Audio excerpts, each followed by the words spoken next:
Nagtatrabaho ako bilang waitress sa isa sa pinakamahal na restaurant sa Maynila, sa Makati.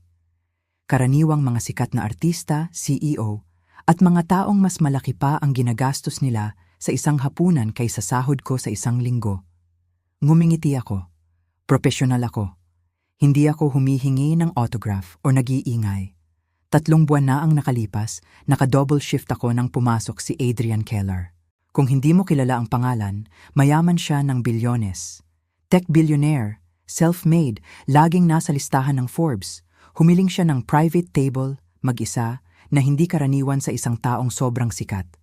Ako ang na-assign na magsilbi sa kanya. Nagdala ako ng tubig, kinuha ang order, na natiling hindi nakikita gaya ng ginagawa ng magaling na waiter. Tapos nakita ko ang pulsuhan niya. Maliit na tattoo, pulang rosas na may tinik na nakabaluktot sa hugis ng infinity symbol.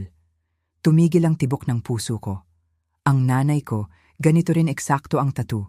Parehong design, parehong lugar, kaliwang pulsuhan. Tinanong ko siya rito buong buhay ko. Hindi siya nagsasalita, sabi lang niya palagi. Noong bago pa ipanganak. Kaya ginawa ko ang isang bagay na hindi ko pa nagagawa sa customer.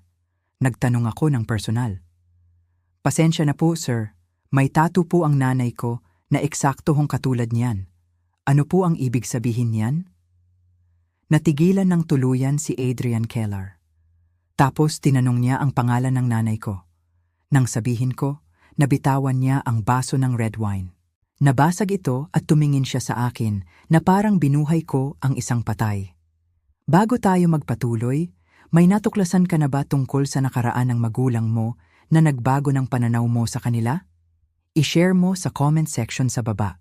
At kung mahilig ka sa kwento tungkol sa nawalang pag-ibig, pangalawang pagkakataon, at kung paanong hindi talaga nalilibing ang nakaraan, mag-subscribe ka na para hindi mo makaligtaan ang susunod. Ngayon, sasabihin ko sa inyo ang gabing iyon na nagbunyag ng kwentong naghintay ng Dream Tumwavium taon para matapos. Magsimula ako sa pinakamahirap sabihin. Namamatay ang nanay ko. Breast cancer, stage 4, kumalat na sa lymph nodes at liver. Binigyan siya ng doktor ng 1 taon. 3 buwan na ang nakalipas mula noon. Nilalabanan niya ang chemo, radiation, clinical trials, pero napakamahal ng gamutan. Kahit may insurance, nakakabaliw ang copay. Ang nanay ko, si Juliana, nagtatrabaho bilang kasambahay. Naglilinis siya ng bahay sa Makati at BGC, mga bahay ng mayayaman. Ginagawa niya yan ng 24 taon mula noong ipinanganak ako. Hindi siya nagrereklamo, hindi humihingi ng tulong, nagtatrabaho 6 na araw sa linggo, minsan 7. Pero ngayon, hindi na siya makapagtrabaho. Mahina na siya, masyadong may sakit. Kaya ako ang nagtatrabaho ng double shift sa restaurant namin sa Shangri-La, Makati. Almusal at hapunan, minsan tanghalian kung kailangan. Umuuwi ako ng mga 20,000, 25,000 na tip sa isang gabi kapag swerte. Kulang pa rin, pero iyon lang ang mayroon ako. Biyernes ng hapon ng Oktubre, punuan ang restaurant, lahat ng table may tao. Tipikal na Makati crowd. Nasa ika-8 oras na ako, masakit na ang mga paa, pero nakangiti pa rin. 3 oras na lang bago ako makauwi, tinawag ako ni Josh, ang floor manager. Lucia, table 12 VIP? Gusto niya privacy at pinakamagaling nating server. Ikaw yon. Sino po? Adrian Keller. Kilala ko ang pangalan. Lahat kilala. Tech billionaire, self-made na dating construction worker sa Alemanya, nag-migrate dito noong 90s, nagtayo ng software empire mula wala. Mag-isa siyang kakain? Oo, private corner table daw, walang gulo. Sige po. Kumuha ako ng pitsil ng tubig, pumunta sa table 12. Nakaupo si Adrian Keller, likod sa pader. Mga mid-40s na, buhok na madilaw-dilaw na nagkakauban na. Magara pero hindi OA, dark suit, walang tie. Nakatingin sa cellphone. Malungkot. Iyon ang unang pumasok sa isip ko. Malungkot. Magandang gabi po, sir. Ako po si Lucia, mag-aalaga sa inyo ngayong gabi. May maiinom na po ba kayo? Tuminingala siya, pagod ang mata. Red wine, kahit anong i-recommend mo. Maganda po ang Barolo namin. Sige. Nagbuhos ako ng tubig, naglagay ng tinapay. Halos hindi niya napansin. Nakatingin lang sa labas, sa skyline ng Makati at BGC. Nalulungkot ako kapag mayaman na nag-iisa sa mamahaling restaurant tuwing Biyernes. Mayroon ka ng lahat, tapos mag-isa ka lang. Nagdala ako ng wine, kinuha ang order. Filet mignon, medium rare, asparagus. Simple. Salamat, mahinang sabi niya. Opo, dadalhan ko agad. Paalis na ako nang makita ko. Kaliwang kamay niya nakapatong sa mesa, medyo nataas ang manggas. Tattoo. Maliit, pula, rosas na may tinik na nakapulupot sa infinity symbol. Napahinto ako. Kilala ko yang tattoo na yan. Araw-araw ko yang nakikita sa kaliwang pulsuhan ng nanay ko. Kapag nagluluto siya, kapag sinusuklay ang buhok ko noong maliit pa ako, kapag yumakap sa akin, kapag inaabot ako sa mesa, nandyan palagi yang tattoo. Pula, medyo kupas na. Hindi na kasing ningning noong una, pero kita pa rin. Noong 7 anyos ako, tinanong ko, Nay, ano po yung ibig sabihin? Matagal na yan anak, bago ka pa ipinanganak. Pero ano po talaga? Ibig sabihin, maganda ang pag-ibig, pero masakit at walang hanggan. May minahal ka po? Minahal kita. Iba pa po? Malungkot siyang ngumiti. Oo, noon. Si Papa po? Wala na siya, hanggang doon lang. Pagkatapos noon, hindi na lang siya kapag tinatanong ko. Tumigil na ako, pero hindi ko kailanman tumigil magtaka. At ngayon, sa restaurant na to, isang bilyonaryong hindi ko kilala, may eksaktong parehong tattoo, parehong disenyo, parehong pulsuhan. Anong tsansa yon? Natigilan ako, nakatitig sa pulsuhan niya. Napansin niya. May problema ba? Pasensya na po. Hindi ko dapat sinasabi, hindi profesional. Pero, kakaiba po ito, may tattoo ang nanay ko na eksaktong katulad niyan. Parehong rosas, parehong tinik, parehong pulsuhan. Natigilan si Adrian Keller. Natigil ang baso niya sa ere. Anong sinabi mo? May tattoo po ang nanay ko na ganito rin. Buong buhay ko siyang tinatanong, hindi niya sinasabi. Sabi lang niya, bago pa ako ipinanganak. Ano ang pangalan ng nanay mo? Juliana po, Juliana Rossi. Nabitiwan niya ang baso ng wine, nabasag, kumalat ang pulang alak sa puting tablecloth na parang dugo. Juliana, bulong niya. Kumuha ako ng napkin, pinunasan. Sorry po, kukuha ako ng bago. Ilang taon ka na? Hindi niya tinitingnan ng basag, nakatitig lang siya sa akin na parang multo. 24 po. 24. Nagbibilang siya sa isip. Nasaan siya? Nasaan si Juliana? Nasa ospital po, may sakit po siya. Kilala mo ba ang nanay ko? Bigla siyang tumayo, kinuha ang wallet, naglagay ng 5,000 piso sa mesa. Kailangan ko nang umalis. Yung pagkain niyo po? Itago niyo na lang ang pera. At umalis siya, ganun lang. Nang makauwi ako, 2 a.m. na, tinext ko si Mama. Nay, kilala mo ba si Adrian Keller? Walang sagot. Tulog na siguro. Madalas matulog ng mahimbing dahil sa gamot. Nag-Google ako ng Adrian Keller. Daming article, Forbes, Bloomberg, larawan sa gala, charity, conference. Lagi siyang mag-isa. Walang date, walang asawa. May isang article 5 taon na ang nakalipas. Means, bakit hindi pa nag-aasawa si Adrian Keller? May quote niya. May minahal ako noon, matagal na, hindi nagkatuluyan. Wala nang katulad noon. Nakita ko rin ang tattoo sa isang photo. Parehong rosas, tinik, infinity. Kinabukasan, Sabado, pumunta ako sa St. Luke's Global City, room 407, Oncology Wing. Gising si Mama, nakaupo sa kama, kalbo na dahil sa chemo, payat na payat, may IV sa braso, pero ngumiti siya nang makita ako. Anak, hindi mo na kailangang pumunta ng maaga. Lagi naman akong Sabado, Nay. Hinalikan ko ang noo niya. Kamusta po kayo? Pagod, pero okay naman. Tumutulong ang bagong gamot sa pagsusuka. Maganda yon. Nag-usap kami ng maliliit na bagay. Gamutan, nurse, pagkain sa ospital na walang lasa. Tapos sinabi ko ng mahina, Nay, kilala mo ba si Adrian Keller? Natigilan siya. Bakit mo natanong yan? Pumasok po siya kagabi sa restaurant. May tattoo siya sa pulsuhan, eksaktong katulad ng sayo. Nawala ang kulay sa mukha niya. Nandoon si Adrian sa restaurant mo?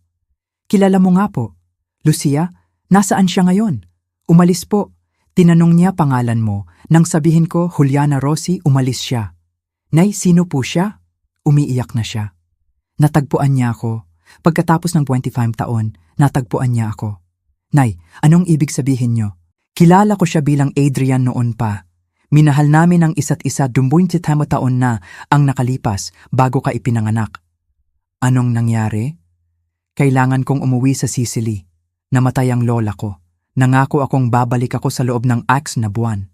Sinubukan ko, pero pagbalik ko, wala na siya. Hinanap ko siya kahit saan. Akala ko nakalimutan na niya ako. At yang tattoo? Hinawakan niya ang pulsuhan niya. Sabay naming ipinakuha bago ako umalis. Sabi niya, kahit magkalayo, may patunay tayo na totoo ang lahat. Nay, kailangan niyang makita kayo.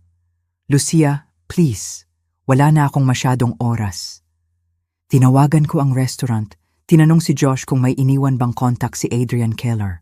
Wala, pero Lucia, may naghahanap sa'yo. Thomas Beck daw, abogado ni Mr. Keller.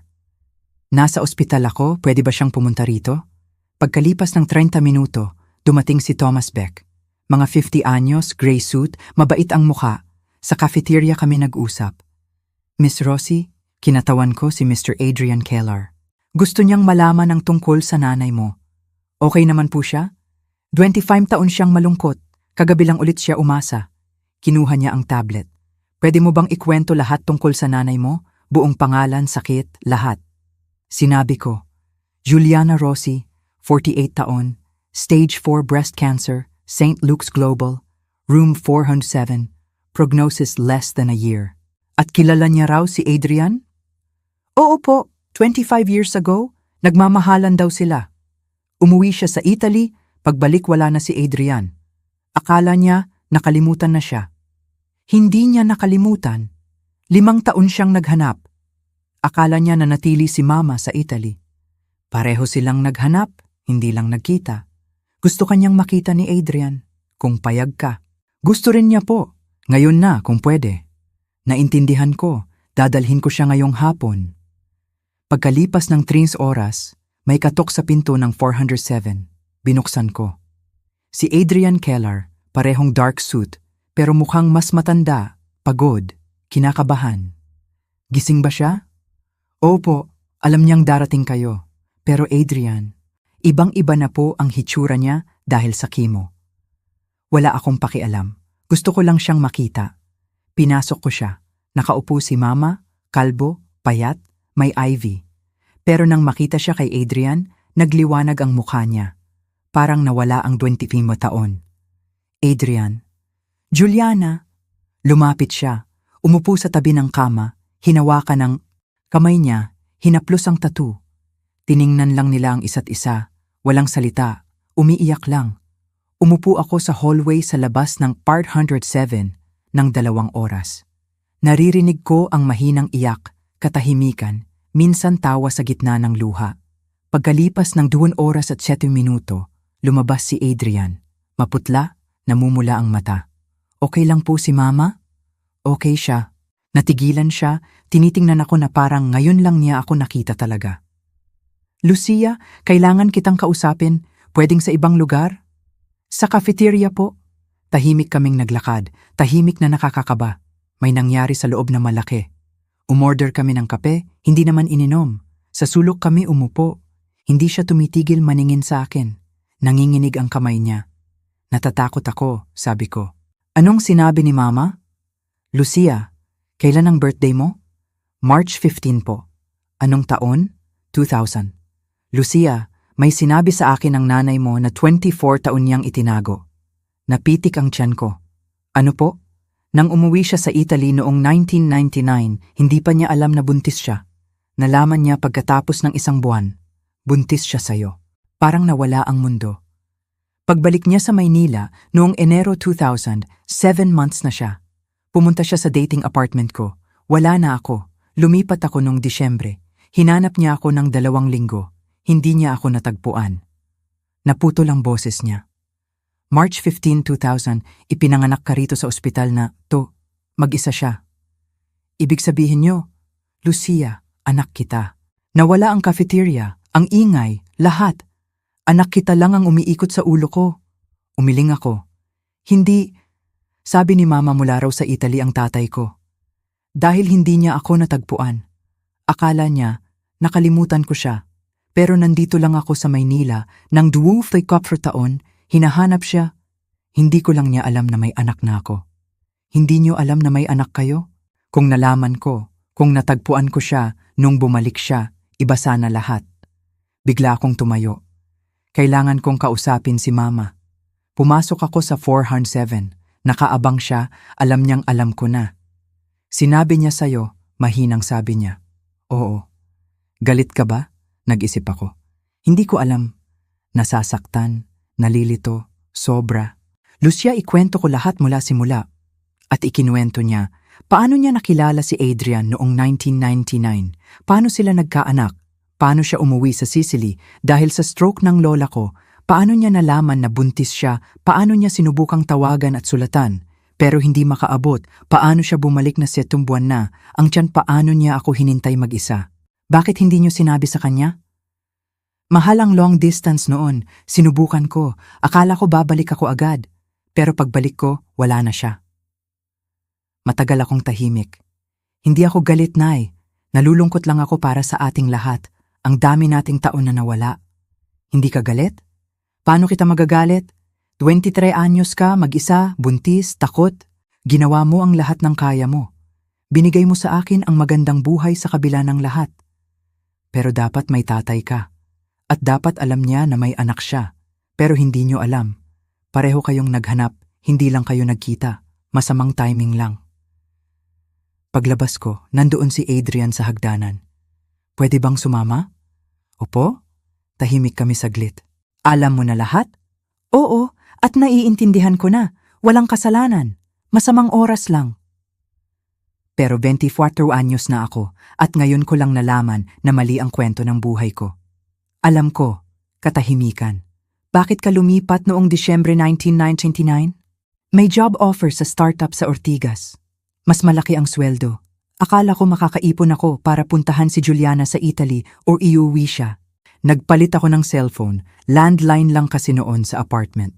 Binigay ko naman ang bagong numero sa landlord. Matanda na yon, nakalimutan siguro. 1 buwan lang, Lucia. 1 buwan lang ang pagkakalayo natin. Kung naghintay lang ng kaunti, kung naalala lang ng landlord. 25 taon kayong nagsisisi pareho. Pero ginawa niyo ang lahat ng makakaya niyo. Gusto mo ba ng DNA test? Tanong niya. Kailangan ko para sigurado. Sige, gagawin natin. Pagkatapos ng 3 araw, tumawag siya. Positive, 99.9%. Anak kita, Lucia. Pumasok kaming 3 sa kwarto. Binuksan niya ang envelope. Lucia, anak kita. Niyakap kami ni Mama. Tapos sumali si Adrian. 3 umiiyak. Ano na ngayon? Tanong ko. Aayusin ko na. Lahat ng makakaya ko. Hindi ko nasasayangin ang natitirang oras niya.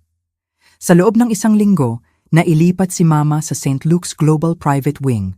Unlimited budget, experimental immunotherapy. Binayaran ni Adrian lahat ng utang medical, 7.8 million lahat. Binayaran niya ang upa ko ng 1 taon, pinatigil ako sa restaurant, pinabalik sa NYU, nahinto ako nung nagkasakit si Mama. Tapusin mo ang pag-aaral mo, gusto yun ng nanay mo. Pagkatapos ng 3 buwan, sabi ni Dr. Hill, shrinking ang tumor, remission. May panahon pa si Mama. 6 na buwan mula noong gabing yon sa restaurant, niluhod ni Adrian si Mama sa loob lang ng kwarto. Dapat 25 mo taon na ang nakalipas ko to ginawa. Juliana Rossi, pakakasalan mo ba ako? Oo. 1 buwan pagkatapos, kinasal sila sa hospital chapel. Simple lang. Ako, si Thomas Beck, si Dr. Hill at ilang nurse.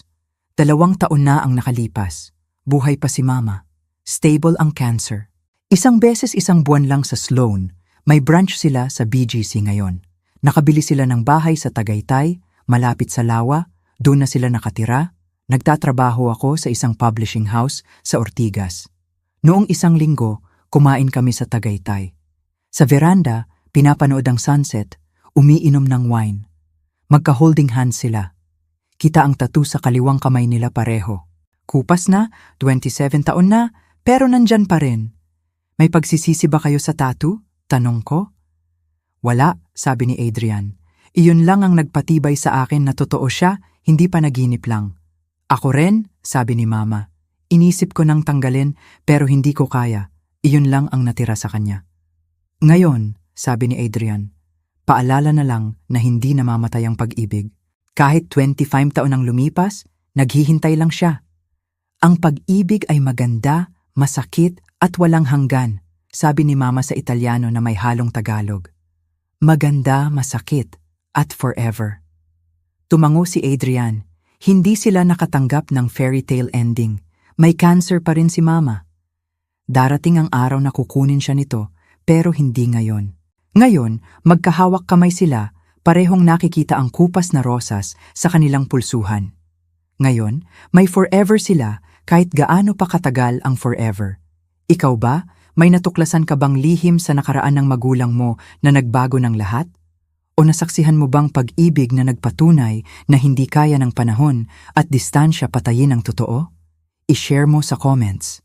Kung hinawakan ng kwentong ito ang puso mo, i-like at mag-subscribe para sa susunod na kwento ng pag-ibig, pangalawang pagkakataon, at kung paano nagbabago ng buhay ang isang tattoo. Salamat sa panonood, gaano man katagal ang magpakailanman. Nakadiskubre ka na ba ng bagay tungkol sa nakaraan ng magulang mo na nagbago ng lahat? O nakasaksi ng kwento ng pag-ibig na nagpatunay na hindi kayang patayin ng oras at distansya ang totoong bagay? I-share ang kwento mo sa comments sa baba. Kung ang kwentong ito tungkol sa nawalang pag-ibig, second chances, at kung paano ang isang maliit na sandali ay makakapagbago ng maraming buhay. Magpakailanman ay nakahipo sa puso mo.